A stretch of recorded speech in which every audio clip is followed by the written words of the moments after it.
दर्शक नमस्ते साथीहरू, सन्चै आराम हुनुहुन्छ। रतन यसु ब्लग्समा आज पनि स्वागत छ हजुरहरूलाई। आज चाहिँ म न्यू ब्लग्सको साथमा फेरि हाजिर भएको छु। सो आज चाहिँ हामीहरूले बनाउन लागेको पानीपुरी। सो यो पानीपुरी चाहिँ तपाईँको मैले चाहिँ नेपालमा पहिलोचोटि देखेँ। पानीपुरी चाहिँ तपाईँको चाहिँ रेडिमेड होइन, प्याकेटमा आउने रहेछ। सो प्याकेटमा आउने रहेछ त हजुरले देखिसक्नु प्याकेटमा।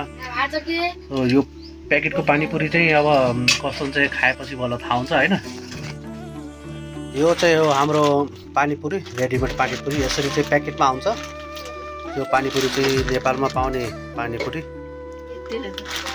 त्यसमा तपाईँको मसलाहरू यो इमलीहरू के दिने रहेछ।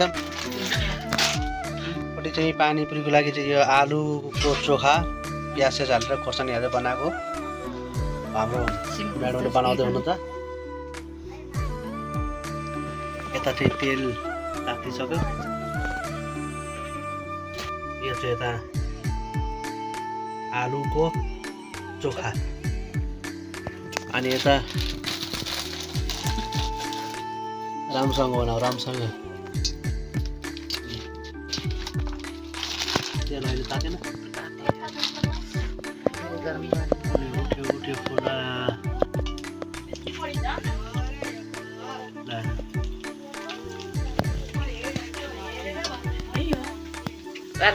चाहिँ पानीपुरी यो रेडी भयो। अब पानी रेडी हुने बाँकी छ। पानीको लागि चाहिँ के हो यो मसला? यो चाहिँ मसला रहेछ पानीको लागि।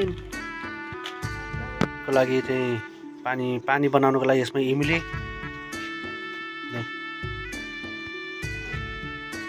र त हाम्रो पानीपुरी रेडी भइसक्यो। यता अझै हुँदैछ।